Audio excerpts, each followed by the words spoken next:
Hey everybody. Okay. So I'm just gonna tilt this back out just a little bit because I want to. I need a little bit of water. Okay. I'm gonna round out the lip just a little bit because I want to. Now I'm gonna squeeze all the water out of my sponge, and I'm gonna shove my sponge in there. And I'm just gonna gently start kind of like letting my sponge touch the clay. Just to get all the goopiness off, all the little slip that we've created off. All right, so now what I'm gonna do is I'm gonna take this tool again, so my flat-sided wooden rib, and I'm gonna be cleaning off this bottom part, okay? I wanna get rid of a bunch of this, and I wanna make a really dry spot for my fingers to hold on to this. So I'm gonna be pushing, like I'm gonna be placing this down on the wheel head where I'm kind of at an angle. So I'm not going like, I'm not turning it this way. I've got it kind of going where it'll blend off. It's like this kind of an angle. I know, I'm trying to make sure you can see it. Whee! Okay. So I'm gonna have it going this way, and I'm gonna tilt it a little bit this way. So see kind of the angle? And then I'm gonna start away from my project, and I'm gonna move towards it.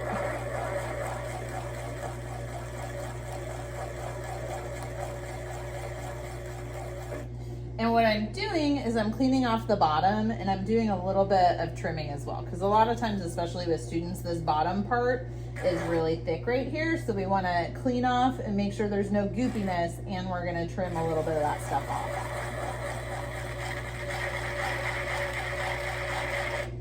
So I'm just getting a little bit of the clay to squeeze off, okay? Now, once you've got that, and you can look at it, and can you see maybe you can see the difference. But one part still looks kind of brushy and from the sponge, and one part looks kind of just like regular clay. So I'm gonna go ahead and turn this off, and I'm gonna turn my wheel off just for right now so I can pick it up and show you. But do you see the difference between right here and right here? Like up here is all slippy and shiny, and down here there's no slip or shine anymore. Now I could actually take a little bit more off of this because I could really angle it, and that would be okay. But I'm gonna stick this back on, and then I'm gonna show you how to cut it off the wheel head in a second. But first I gotta get this back on here. All right. Hey everybody, I know. Okay, so I got that back on. Remember, turn the little doodad towards you. And for this part, we're just gonna go like super slow. Okay, this is the slowest we've been the whole time. Now I'm gonna take my little wire cutter. I'm gonna hold it like you would do flossing. And then you're just gonna go zoop right underneath. So I'm holding my thumbs up against the bat and pulling underneath my project, okay?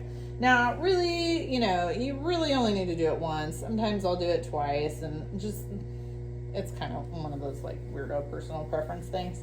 Okay, so now I'm gonna turn it off again.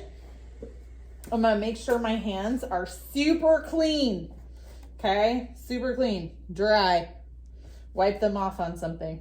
And I'm gonna use my fingers in this kind of a motion to lift this up and move it onto a clean bat, okay? So now I've got this on a clean bat, it's not stuck. If you wanna put a little newspaper in between there, that's a good idea. But this is ready to dry to leather hard, and then we can trim it. Now this part right here, depending on how long it took you to do that in class, and you'll probably just need to clean it. But for me, I don't need to clean it. I can just add my next clay right on top, right? And as long as it sticks, I'm good. So I am gonna move on to showing a bowl instead of kind of more the face shape. All right, thanks everybody. Ooh, I don't have a anymore. I'm gonna go get a okay, thanks everybody.